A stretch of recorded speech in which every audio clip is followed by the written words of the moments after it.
अस्सलाम वालेकुम स्टूडेंट। आज हमारा बेसिक कॉन्सेप्ट का लेक्चर नंबर 6 है।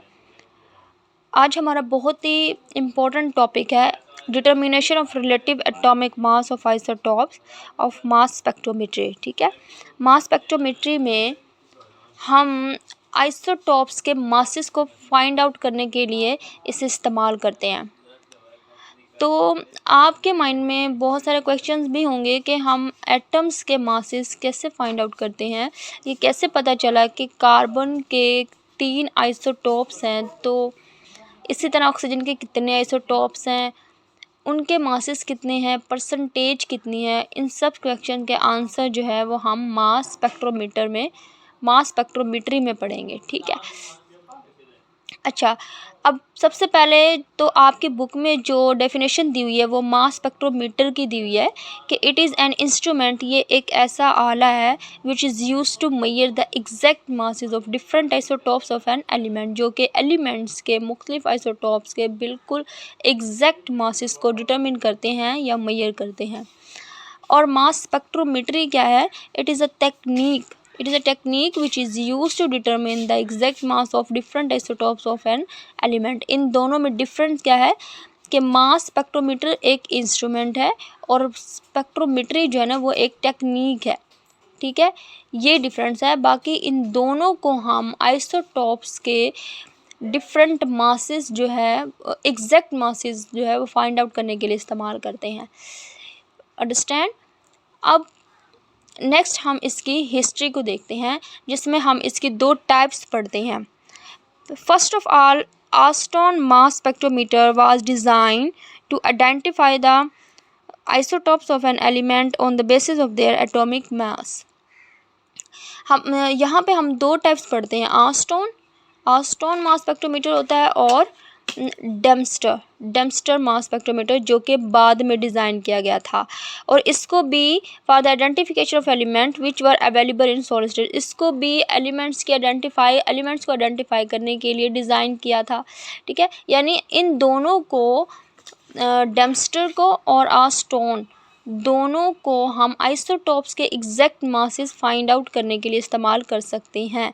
मगर जो हमारे पास डेम्स्टर मास स्पेक्ट्रोमीटर है, इसकी खासियत ये है कि ये सॉलिड सब्सटेंसेस जो होते हैं, ये सॉलिड एलिमेंट जो होते हैं, उनके मासेस को भी फाइंड करने के लिए इस्तेमाल करते हैं। डेम्स्टर मास स्पेक्ट्रोमीटर को हम कर सकते हैं। ठीक है, ये इसकी खासियत है, यानी ऐसे एलिमेंट को आइडेंटिफाई कर सकता है ये जो कि सॉलिड स्टेट में होता है। उसके बाद हम इसकी बेसिक प्रिंसिपल को पढ़ते हैं। बेसिक प्रिंसिपल क्या है इसके कि प्रिंसिपल में हम ये देखते हैं, सबसे पहले प्रिंसिपल का मतलब क्या होता है, इसकी समरी क्या है हमारे पास कि सबसे पहले हम इसको, जो भी आपका सब्सटेंस होता है, आपका सब्सटेंस जो भी है, लिक्विड में है या सॉलिड में है, आपने इसको वेपर फॉर्म में लेकर जाना है। और इसके लिए वेपर फॉर्म में लेकर जाने के लिए हम क्या करते हैं, पहले इसकी वोलेटिलाइजेशन करते हैं। ठीक है, वोलेटिलाइज्ड का या हम कहते हैं वेपोराइज्ड, एक ही टेक्निक है ये। ठीक है, अब वोलेटिलाइज करने से या वेपोराइज करने से जब हम इसकी वेपोराइजेशन करवाते हैं तो ये गैस जो है वो वेपर फॉर्म में हो जाती है ना, वेपर बन जाते हैं इसके। अब इन वेपर्स को हमने क्या करना होता है, आयोनाइज करना होता है। तो वेपर्स की आयोनाइजेशन की जाएगी। तो आयोनाइज विद हेल्प किस तरह करेंगे हम, with the help of high energy beam of electrons के साथ करेंगे। तो gaseous positive ions are separated on the basis of mass to charge ratio. तो हमारे पास पॉजिटिव आयन यानी कैटायन जो होते हैं वो सेपरेट हो जाते हैं मास टू चार्ज रेशियो की बुनियाद पर, और फिर हम इन पॉजिटिव आयन को रिकॉर्ड कर लेते हैं in the form of peaks, यानी यहाँ पे पीक्स बन जाती है। ठीक है, यानी यहाँ पे मैंने लिखा भी हुआ है कि सबसे पहले वोलेटिलाइजेशन की जाती है, वेपर फॉर्म में कन्वर्ट किया जाता है गैस को, और उसके बाद इसकी आयोनाइजेशन की जाती है। फिर एक्सेलरेशन इलेक्ट्रिक फील्ड पर होती है, यानी स्पीड अप करते हैं हम उसको, जो कि इलेक्ट्रोमीटर आयोनाइजेशन के बाद इनको एक्सेलरेट करवाते हैं और उनको हम इलेक्ट्रोमीटर में फिर लेकर जाते हैं, ठीक है। डिटेक्टर पर हमें पीक्स की फॉर्म में इसका रिज़ल्ट मिल जाएगा। तो ये हमारा था बेसिक कॉन्सेप्ट। उसके बाद हम इसकी अब वर्किंग पढ़ते हैं। अब हम इसकी कंस्ट्रक्शन एंड वर्किंग को पढ़ते हैं। पहला जो पॉइंट है वो है वेपोराइजेशन चैम्बर, यानी the substance the analysis of which is required, यानी हमारे पास जो सबस्टांस है जिसको सबसे पहले हम इसको एनालाइज करते हैं और फिर इसको कन्वर्ट कर देते हैं वेपर्स फॉर्म में।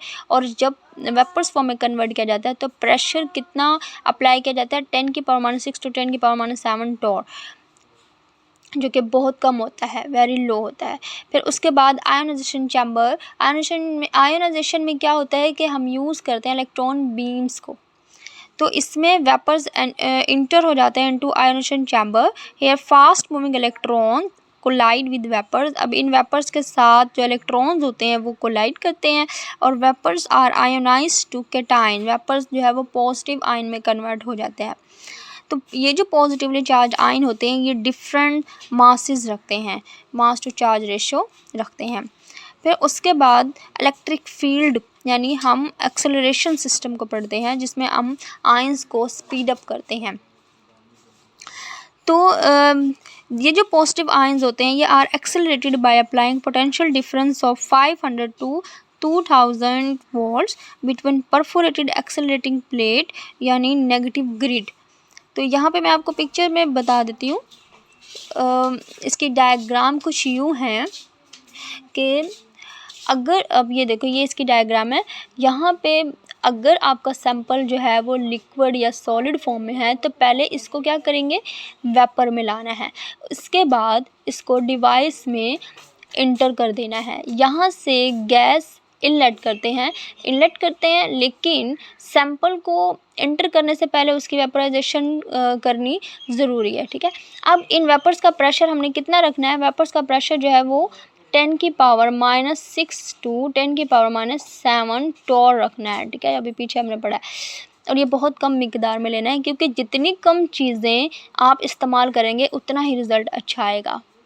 अब इस सैंपल को जिसमें मुख्तलिफ़ तरह के एटम्स हैं इनको अब क्या करना है, आयोनाइज करना है, मतलब आयंस में कन्वर्ट करना है।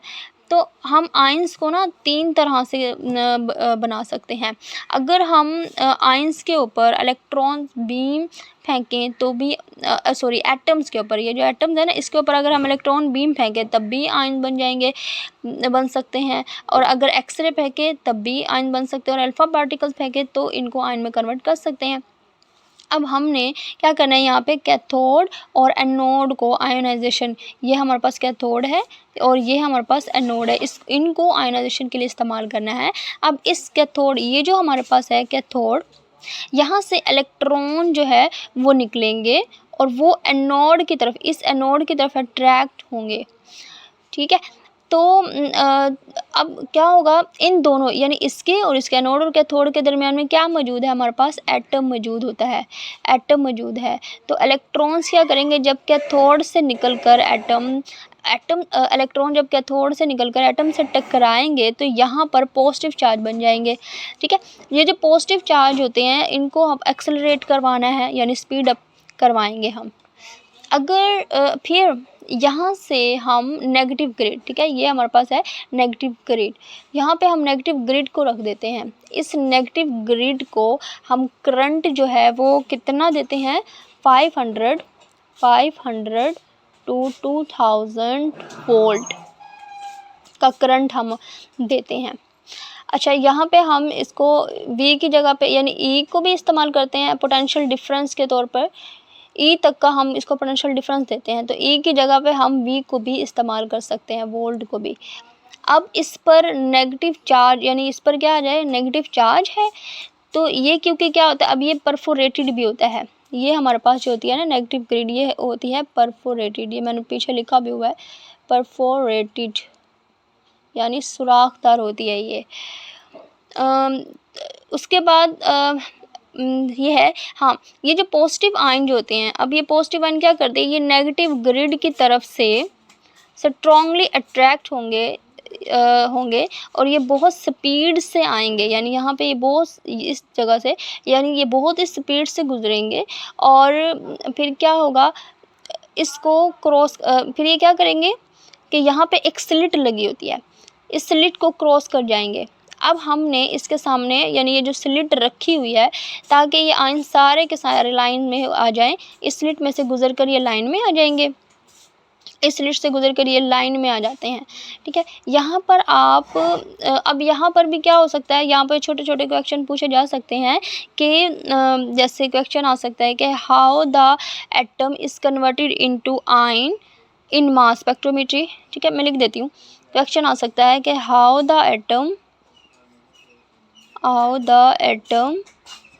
atoms is converted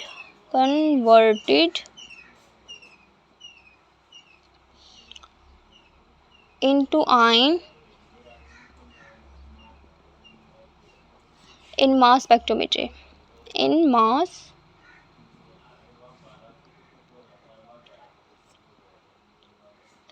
मीट्री। अच्छा, इसका आंसर क्या बना सकते हैं हम कि बाय यूजिंग इलेक्ट्रॉन बीम्स। ठीक है, इसका आंसर क्या हो सकता है, बाय यूजिंग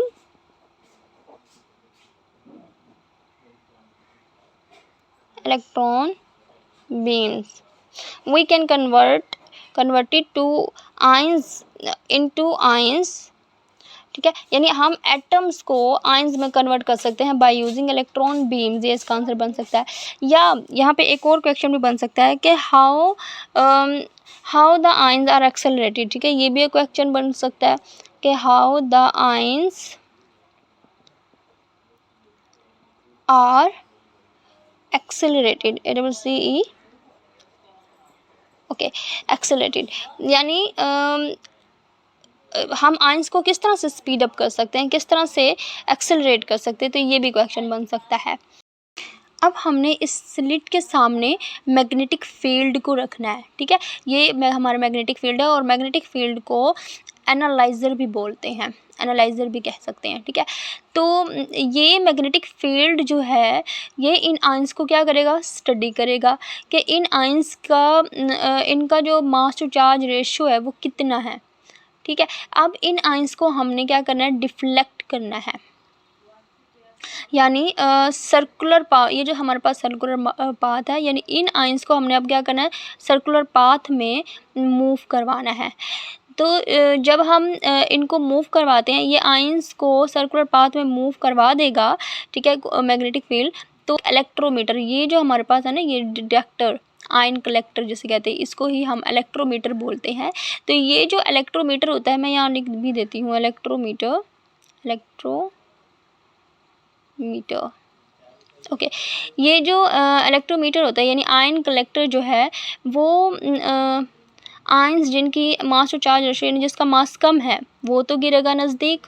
ठीक है, ये मैंने नियॉन्स का जो सैंपल यूज़ किया हुआ है ना आपकी बुक में, नियॉन गैस का को यूज़ किया हुआ है, तो ये हम इसी का ही प्रोसेस पढ़ रहे हैं। तो यहाँ पे नियॉन के दरअसल कितने आइसोटॉप्स होते हैं, नियॉन सैंपल के 3 आइसोटॉप्स होते हैं, एक 20, 21, 22, ये 3 नियॉन के आइसोटॉप्स हैं। तो ये क्या करेगा, तो जो कम मास वाले हैं वो तो क्या होंगे, नज़दीक गिरेंगे। ठीक है, गिरेगा, यानी उसका रेडियस भी क्या होगा, कम होगा। रेडियस को हम, ये मैंने मेंशन किया हुआ है, रेडियस जो होता है ना वो यहाँ से यहाँ तक का जो फासला होता है ना वो रेडियस होता है। ठीक है, और जिसका मास जो होगा वो ज़्यादा होगा, तो ज़्यादा मास वाले जो होंगे वो थोड़ा दूर गिरेंगे, और जो उससे ज़्यादा मास वाले होंगे वो भी दूर जाके गिरेंगे। ठीक है, तो फॉर एग्ज़ाम्पल और यहाँ पे हमने एग्ज़ाम्पल किस चीज़ की ली हुई है, नियॉन सैंपल की एग्ज़ाम्पल भी ली हुई है। अच्छा, जो मैंने लिखा हुआ है पॉइंट यहाँ पे मैग्नेटिक फील्ड का 4th पॉइंट है जिसको हम एनालाइज़र भी बोलते हैं, और ये मैंने पॉइंट बना के लिखा है कि आयंस यानी कैटायन जो होते हैं, positive ions are pass through a strong magnetic field, और दिस फील्ड क्या करेगा, ये field separate the ions on the basis of mass to charge ratio value. तो magnetic field creates magnetic lines of force which make the ions move in a circular path. देखो magnetic field क्या करेगा, magnetic lines of force, ये magnetic lines of force होती हैं जो कि ions को क्या करवाते हैं, मूव करवाते हैं सर्कुलर पाथ में। अब आयंस जो होते हैं different mass to charge ratio will move in different circular path and will fall on the electrometer at different location. ठीक है, अब ये आयंस जो होते हैं देखो मुख्तलिफ लोकेशन पर, जो नज़दीक है, कम है, दूर है थोड़ा, तो मुख्तलिफ लोकेशन पर इलेक्ट्रोमीटर पर जाके गिरते हैं आयन जो होते हैं। फिर अब क्या होगा, नेक्स्ट हमारा जो पॉइंट है वो है आयंस कलेक्टर, जिसे हम कहते हैं डिटेक्टर, और इलेक्ट्रोमीटर भी इससे बोलते हैं। ये क्या करेगा, ये आयंस को कैच करेगा एंड जनरेट इलेक्ट्रिकल करंट, और यहाँ पे हमारे पास करंट प्रोड्यूस होगी। तो द करंट, अब ये जो करंट प्रोड्यूस हुआ है ये डिपेंड करती है on the relative abundance of ions पर डिपेंड करती है। अच्छा, हर आयंस का मास टू चार्ज रेशो वैल्यू होती है, तो हर आयंस की हम मास टू चार्ज रेशो कैसे फाइंड करनी है अपने, उसको हम देखते हैं। तो इसके लिए हम इक्वेशन लिखते हैं, mathematical relationship for m/e ratio of isotopic ion is m/e is equal to h² r² 2a। ठीक है, अब हमने ये समझना है कि ये इक्वेशन दरअसल क्या है। यहाँ पर h जो है ना वो स्ट्रेंथ ऑफ मैग्नेटिक फील्ड है, E the strength of electrical field है, R जो है वो रेडियस ऑफ सर्कुलर पाथ जो हमने लिया था adopted by isotopes in magnetic field. तो यहाँ पर एक पॉइंट समझने का है, वो है कि अगर हमारे पास E जो है, E हमने क्या लिया था, ये मैग्नेटिक फील्ड उसकी इलेक्ट्रिकल फील्ड की स्ट्रेंथ है, यानी E जो है वो पोटेंशियल डिफरेंस भी हम इसको कह सकते हैं। ठीक है, पोटेंशियल डिफरेंस अगर हमारा इंक्रीज हो रहा है, ठीक है, अगर ये इसकी वैल्यू इंक्रीज्ड है by keeping H constant, H को हम कांस्टेंट रखते हैं, एच क्या है, मैग्नेटिक फील्ड की वैल्यू होती है। तो अगर एच को कांस्टेंट रखते हुए हम पोटेंशियल डिफरेंस को इंक्रीज़ करते हैं तो रेडियस भी हमारा क्या होगा, इंक्रीज़ करेगा, रेडियस भी बढ़ जाएगा। और इसी तरह हमारे पास अगर h को हम बढ़ा दें, e को कांस्टेंट रखें, तो हमारा रेडियस क्या करेगा, डिक्रीज़ कर जाएगा। ठीक है, यहाँ पे ये देखें, यहाँ पे रेडियस जो होता है ये जो हमारा होता है ना सर्कुलर पाथ, ये रेडियस, यानी कि रेडियस को काउंट करता है। तो रेडियस कब इंक्रीज़ करता है और कब डिक्रीज़ करता है, ये दो पॉइंट्स इस चीज़ को रिप्रेजेंट करते हैं। अब हमने इसके मासेस जो है उनको भी फाइंड करना है, तो वो कैसे फाइंड करेंगे, वो हम फाइंड करते हैं कंपैरिजन करने से। तो हम कंपैरिजन करते हैं विद कार्बन 12 के साथ। तो अब हमने कार्बन 12 के साथ कंपैरिजन कैसे करना है, तो हम कहते हैं कि रिलेटिव एटॉमिक मास जो है, यहाँ पे एक क्वेश्चन भी बनता है कि रिलेटिव एटॉमिक मास क्या होता है, यानी mass of an atom of an element as compare to the mass of an atom of carbon 12, ये इसका रिलेटिव एटॉमिक मास होगा। ठीक है, तो जैसे हमारे पास हम लेते हैं हाइड्रोजन का, यानी हमारे पास जो हाइड्रोजन होती है, हाइड्रोजन का जो एटॉमिक मास है वो 1 होता है होगा। इसी तरह ऑक्सीजन का कितना होता है, 16। ऑक्सीजन का हमारे पास कितना एटॉमिक मास होता है, 16 होता है। तो अब हमने नियोन का मास फाइंड करना है कि हमारे पास नियोन का मास जो है वो कैसे फाइंड करना है। तो जब हम कार्बन 12 को गुजारेंगे, तो इस कार्बन 12 को जब हम गुजारते हैं तो करंट प्रोड्यूस होगा, और रिलेटिव अबंडेंस यानी करंट प्रोड्यूस होगा, तो वो कितना प्रोड्यूस होता है, तो जो भी हमारे पास रिज़ल्ट आएंगे फिर हम इन रिज़ल्ट को नियोन के साथ क्या करते हैं, कंपेयर करते हैं, कंपेयर करेंगे, इससे हम मास फाइंड कर सकते हैं। इस तरह से हम मास फाइंड करते हैं यहाँ पे। तो यहाँ पे जो लिखा हुआ है वो ये है कि the same experiment is performed with carbon 12 and the current strength is compared. तो हम यहाँ पे करंट की स्ट्रेंथ को कंपेयर करते हैं ना, कि कितना करंट प्रोड्यूस होता है, कितना रिलेटिव अबंडेंस प्रोड्यूस होता है। तो दिस कंपेरिजन हमें allow us to measure the exact mass. ये हमें क्या बताता है, एग्जैक्ट मासेस के बारे में, कि हम उसको कैसे डिटरमिन करते हैं। Mass number of isotopes of an element under study. ठीक है, एलिमेंट के हम मास नंबर्स को भी फाइंड आउट करते हैं, देखते हैं इसके अंदर। तो ये तो था हमारे पास, ये जो हमारे पास स्पेक्ट्रम था ना, ये जो मास स्पेक्ट्रम है, अब इसको हम कैसे देखते हैं, हम इसको ग्राफ के ज़रिए से देखते हैं। तो ये जो हम ग्राफ पढ़ते हैं ये मास स्पेक्ट्रम में, कि प्लॉट ऑफ मास यानी mass to charge ratio on X axis. ठीक है, मास नंबर हमने कहाँ रखने हैं, इस एक्स एक्सिस पर रखने हैं, और रिलेटिव अबंडेंस हमारे पास कहाँ होते हैं, वाई एक्सिस के ऊपर होते हैं। ठीक है, रिलेटिव अबंडेंस हमारे पास वाई एक्सिस पर होंगे। तो यहाँ पर जितने भी आइसोटोप्स होंगे उतनी ही हमें पीक्स मिल जाएगी। फॉर एग्जांपल नियोन के, अब हमने तो यहाँ पे नियोन के एग्जांपल लिया ना, नियोन के हमारे पास 3 आइसोटोप्स थे हमारे पास, तो इसकी 3 पिक्स मिलेगी हमें। यानी अब जो ये जो 20 वाले हैं, ये 20 वाले जो होते हैं, ये इन आइसोटोप जो है वो बहुत ज़्यादा है, तो उसकी पीक्स हमें 90.92% पर जाके रुकेगी। ठीक है, 90.92% पर जाके रुके इसके पीक्स। और 21 वाला जो है वो बहुत ही कम है, तो वो यानी 0.257% पर रुकेगी। और 20 यानी ये 21 वाले थे, और 22 वाले जो हैं वो 8.82% पर होंगे। तो इससे हमें रिज़ल्ट क्या मिला है, इससे हमें 2-3 चीज़ें पता चले कि पहली बात तो ये कि नियोन के जो आइसोटोप्स है वो कितने हैं, वो 20, 21 और 22। लेकिन हमें जो ग्राफ मिला है उस ग्राफ में 2 पीक्स हैं। 2 पीक्स हैं, उसका मतलब है कि आपके सैंपल के 2 आइसोटोप्स हैं।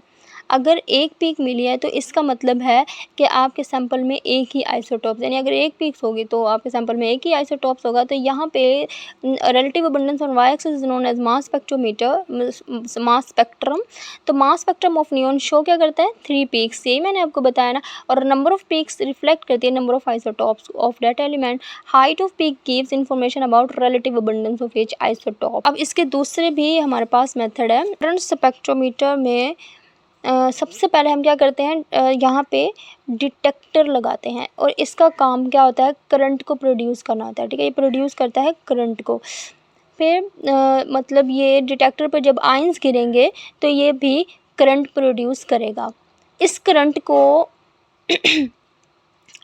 को फिर हम एम्पलीफाई करते हैं। एम्पलीफाई मतलब करंट की जो स्ट्रेंथ होती है उसको इन्हांस करते हैं, उसको बढ़ाते हैं। तो जैसे ही स्पीकर, इसके एग्जांपल हम यूँ ले सकते हैं कि जैसे स्पीकर में हम आहिस्ते से बोलते हैं और वो आवाज़ को बढ़ा देता है, तो क्यों करता है वो ऐसा, क्योंकि उसमें भी एम्पलीफाई लगा होता है। अब एम्पलीफाई करने के बाद ये डिटेक्टर से रिकॉर्डर पे जाते हैं, और ये जो रिकॉर्डर है ये सारा का सारा डाटा, रिकॉर्डर क्या करेगा, सारा का सारा जो डाटा होता है उसको कंप्यूटर के साथ अटैच कर देता है।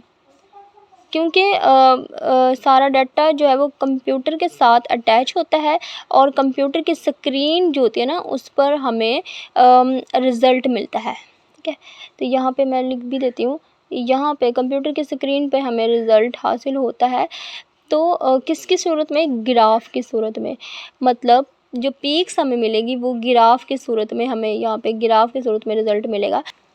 नेक्स्ट जो हमारा टॉपिक आता है वो है other method of separation of isotopes. ठीक है, वो कौन से मेथड होते हैं, separation of isotopes can be done by the methods based on their properties. Some important methods are gases diffusion होता है, थर्मल डिफ्यूजन होता है, distillation, ultra centrifuge, electromagnetic and laser separation. ठीक है, ये हमारे पास इसके अदर मेथड है जिनके ज़रिए से हम आइसोटोप्स को सेपरेट कर सकते हैं। ओके स्टूडेंट, आज का हमारा लेक्चर यहीं पे एंड होता है, और मैं उम्मीद करती हूँ आपको लेक्चर समझ आएगा। अल्लाह हाफिज़, मिलते हैं नेक्स्ट लेक्चर में।